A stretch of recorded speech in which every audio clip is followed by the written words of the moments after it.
Timur, also known as Tamerlane, is one of history's most feared conquerors, a name that still sends a chill down the spine of anyone who knows the bloody legacy he left behind. Born in 1336 in what is now Uzbekistan, Timur would go on to become the founder of one of the largest empires in history, an empire built on terror, bloodshed, and an iron will that could bend entire civilizations to his command. His rise from humble beginnings to the ruler of an empire stretching from Persia to India and beyond is a story of ambition, brutality, and an unrelenting desire to restore the Mongol Empire to its former glory. But unlike Genghis Khan, the man he revered and sought to emulate, Timur's path was marked by even greater cruelty and carnage. Today, we'll explore the life of this ruthless conqueror, his tactics, his triumphs, and the devastation he left in his wake. What drove a man like Timur to commit such atrocities? And why does his legacy still haunt the pages of history? Let's find out. Timur's birth in 1336 in Transoxiana, which today includes parts of modern Uzbekistan, Kazakhstan, and Kyrgyzstan, marked the beginning of an extraordinary journey, one that would change the course of history in ways no one could have imagined.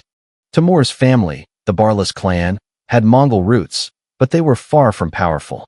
They weren't descended from the legendary Genghis Khan himself, but instead from a group of Mongol tribes who had settled in the region after the fall of the great Mongol Empire. Unlike many of his peers, Timur was not born into a privileged position. In fact, he was often overlooked due to his disability. He contracted a form of tuberculosis that left him with a crippled leg and a constant limp. But as we'll see, Timur would not let something as trivial as a disability stand in his way.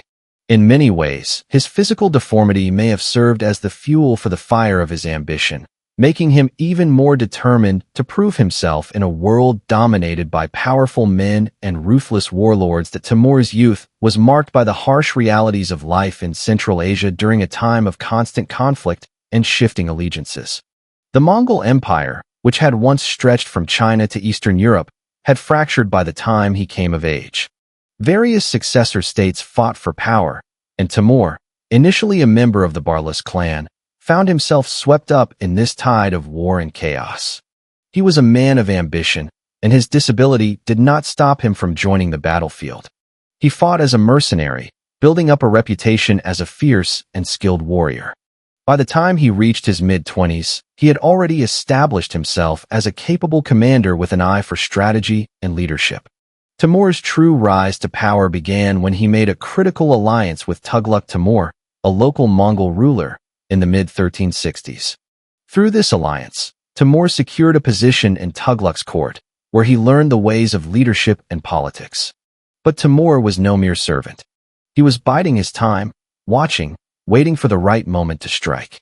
His ambition and desire for more power led him to plot against his benefactor, and in time, this betrayal would come to define his future. When Tughlaq Timur died, Timur found himself without a patron but not without opportunity. He seized upon the chaos that followed, gaining the support of local tribes and slowly establishing his own base of power. It didn't take long for Timur to gather a loyal following, and by the 1370s, he had control over much of Transoxiana. But it wasn't enough. In order to truly establish himself as a dominant force, Timur knew he needed to expand. His ambition stretched far beyond the lands of Central Asia. He wanted to rebuild the Mongol Empire, the same empire that had been shattered after Genghis Khan's death. However, he wasn't content with simply restoring it. He aimed to surpass the legacy of Genghis Khan, to become a ruler whose name would be feared throughout the known world.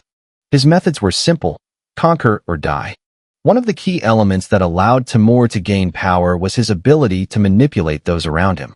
He wasn't a traditional ruler who relied solely on military force. He was a master of alliances, manipulation, and political intrigue. Timur understood that in order to expand his empire, he needed to form temporary alliances with other warlords, only to betray them once he had gained enough strength to strike. This ruthless approach allowed him to maintain control over the vast territories he conquered. As Timur expanded his empire, he became known for his cruel and uncompromising tactics. Much like his ancestor Genghis Khan, Timur would offer his enemies a simple choice: surrender or face total annihilation. And unlike many conquerors, Timur wasn't just content with killing soldiers. He believed in eradicating entire populations. Cities that resisted him were often obliterated, their inhabitants massacred without mercy. Timur's army would often execute everyone in a city, men, women, children. Without hesitation. One of the most infamous examples of Timur's brutality came during the siege of Isfahan in Persia. After the city's leaders rebelled against his rule, Timur returned with a vengeance. The city was utterly devastated. Some estimates suggest that as many as 70,000 people were killed in a single day. But it wasn't just the bodies of the dead that made the conquest of Isfahan so memorable. Timur had his men build towers from the severed heads of his victims, a gruesome reminder of what happened to those who dared to defy him. In fact, the practice of making skull towers became one of Timur's signature tactics, serving as both a warning to future adversaries and a symbol of his overwhelming power. Timur's conquests didn't stop in Central Asia. In 1398, he turned his sights on India, a land rich with culture, wealth, and powerful kingdoms. The Sultanate of Delhi, one of the most powerful states in India at the time, became Timur's next target. But the Sultan of Delhi, Nasiruddin Mahmud, was not an easy opponent. He commanded a massive army, which included war elephants, an intimidating force. Timur, however, was not afraid. He knew how to fight elephants, and he knew how to make them his weapons. In one of the most brutal campaigns of his career, Timur invaded Delhi. The battle was devastating. To cripple the Sultan's forces, Timur ordered the massacre of 100,000 of his own slaves, killing them without remorse. His message was clear: he would stop at nothing to achieve his goals. When Timur's army finally reached Delhi, the Sultan's troops were no match for the onslaught. The city was captured, and its inhabitants were slaughtered in the thousands. Some historians estimate that over 100,000 people were killed in Delhi, and the surrounding areas suffered similar fates.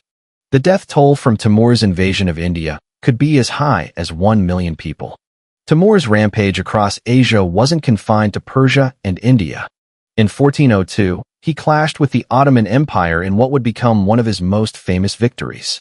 The Ottomans, led by Sultan Bayezid I, had become one of the most powerful forces in the region, and Timur saw them as a threat to his ambitions.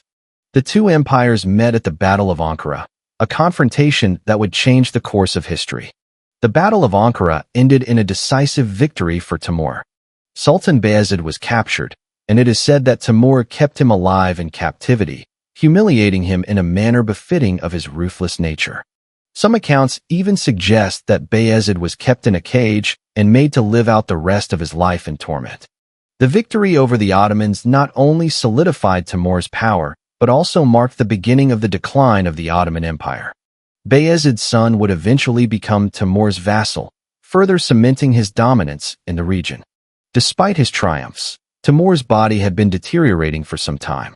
His empire stretched from Persia to India, and his ambitions continued to grow. But in 1405, as he prepared to invade China, Timur fell ill. His health deteriorated rapidly, and he died in Kazakhstan at the age of 69. His empire, which had been built on violence, fear, and bloodshed, was left in the hands of his son, Pir Muhammad.